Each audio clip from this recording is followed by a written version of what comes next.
Freshen up your coffee doll.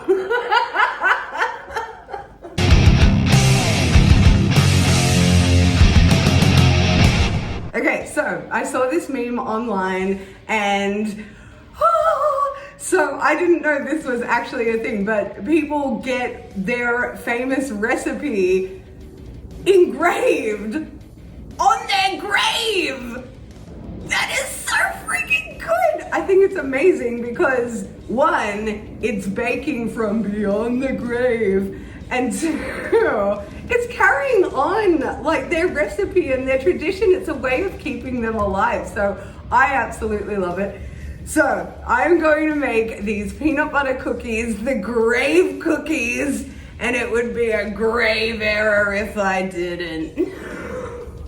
So the recipe calls for half a cup of brown sugar.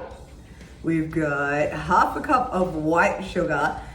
We've got 1 cup of crunchy peanut butter, 1/4 cup of butter shortening. Oh, what was it about the butter shortening? Right, so you're using a butter spread instead of shortening. It'll have a more savory flavor as opposed to shortening, which has no flavor, but that's fine because it's peanut butter cookies. What he said. I'm using your voice in the cut. I don't give a. Okay, then we've got 1 egg, 1 cup of flour, 1 teaspoon of baking soda. And then the recipe also calls for chocolate kisses at the end. Now, in Australia, Hershey's chocolate kisses are really hard to find and ridiculously expensive. So I'm using these, they're called chocolate buttons. And I've eaten most of them, so it says to mix in order. So we're going to start with our brown sugar. We've got the white sugar.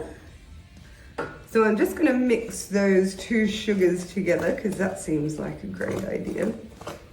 Next up, we're going to add the secret ingredient, which is actually the prime ingredient, but it sounds a lot more fun if you say it's secret. You would never guess the secret ingredient in peanut butter cookies. Now this.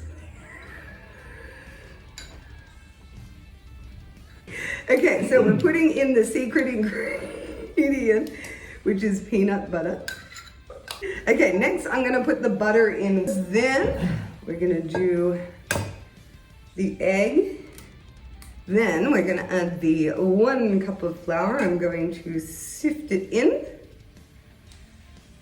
as was the style at the time. Oh, it's snowing! Alrighty, that's that guy. And then the last ingredient is the 1 tablespoon of baking soda. All right, so we're gonna give this a really, really good mix. Now, I believe in safe cooking like I do in safe other activities, so we're gonna put some gloves on and continue mixing this with our hands. Okay, this is just looking like a mash of peanut butter at this point. And I'm not saying that's a bad thing at all. All right. Oh yeah, no, the dough is taking on a really nice consistency now. It's getting like quite soft, but it's got a lot of oomph behind it, if you know what I mean. So I'm gonna spray so I've lined it with baking paper and I'm gonna spray it just a little bit of cooking oil.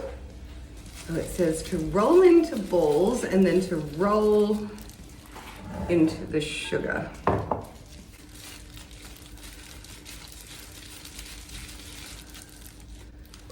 that size.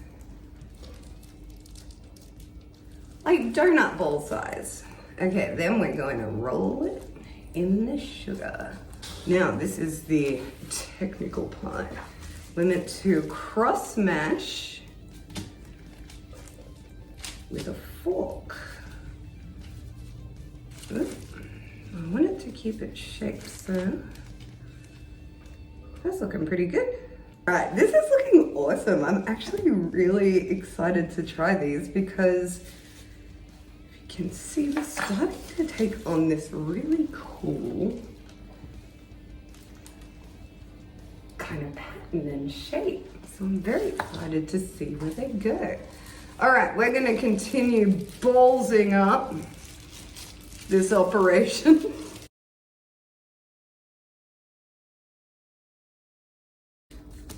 These smell so amazing.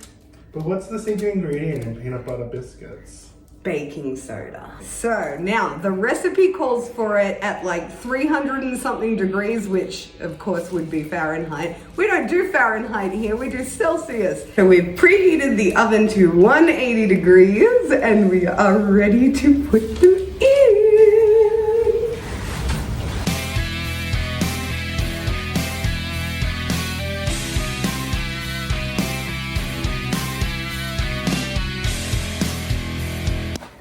They're ready! Alright, let's have a look. Now they've expanded quite a bit. I'm actually going to put them in for a couple more minutes so they can get a little bit more crunchy.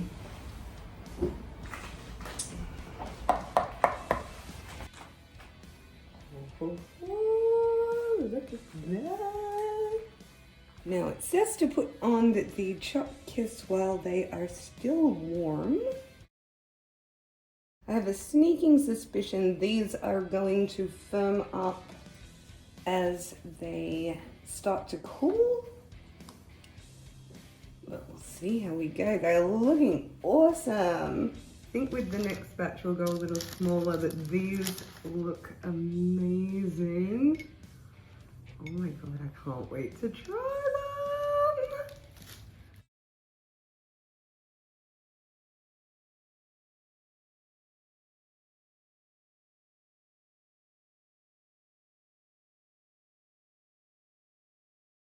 We're gonna make the second batch a little bit smaller because they expanded quite a bit.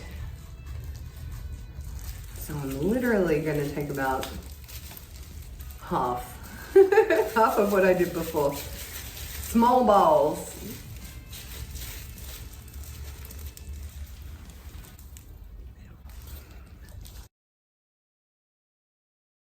These ones I'm going to press down a little less more as well, just the tiniest bit. Like a little button now. Cute! Okay, there we go. As you can see, I've made these heaps smaller and I've only given them a really slight press down. So we'll see how these ones turn out. These ones ended up more like your standard cookie size. They look great. Alrighty, the final batch. It's the final batch. I'm gonna make these ones super tiny. They can be little bite-sized ones. Alrighty, let's get into it. I think it's gonna have to be like Malteser size. Let's give that a red hot go. Alright, teeny tiny balls. There we go. I got the size I wanted. Size queen. All right, I wanted them this small because then it's a maximum peanut cookie to chocolate ratio. There we go.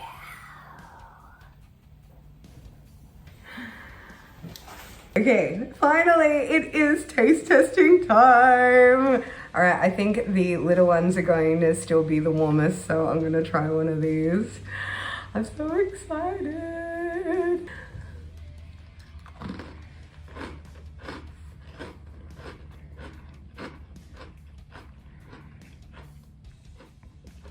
They were very crunchy, the small ones. I'm going to try the mediums.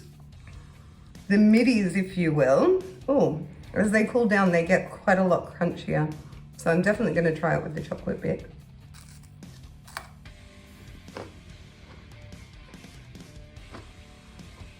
Mmm.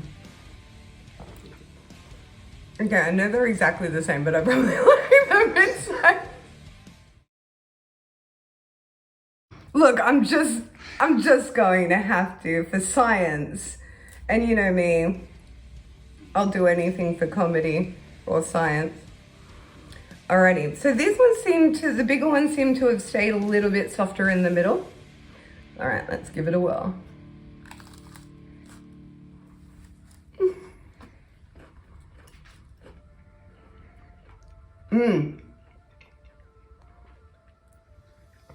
Okay, if you like your cookie with like a bit of softness in the middle, you want to go for the bigger size.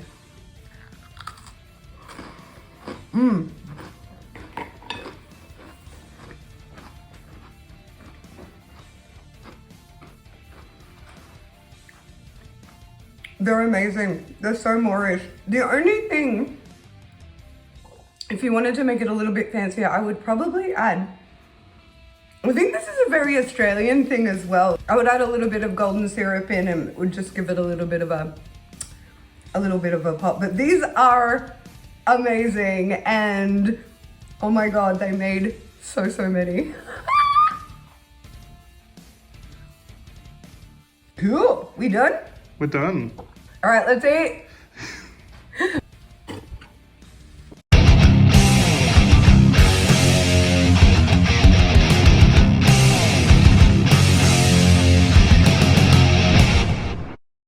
Now I am using the light version because if I have the full version, I will die and then I won't be able to make any more grave recipes.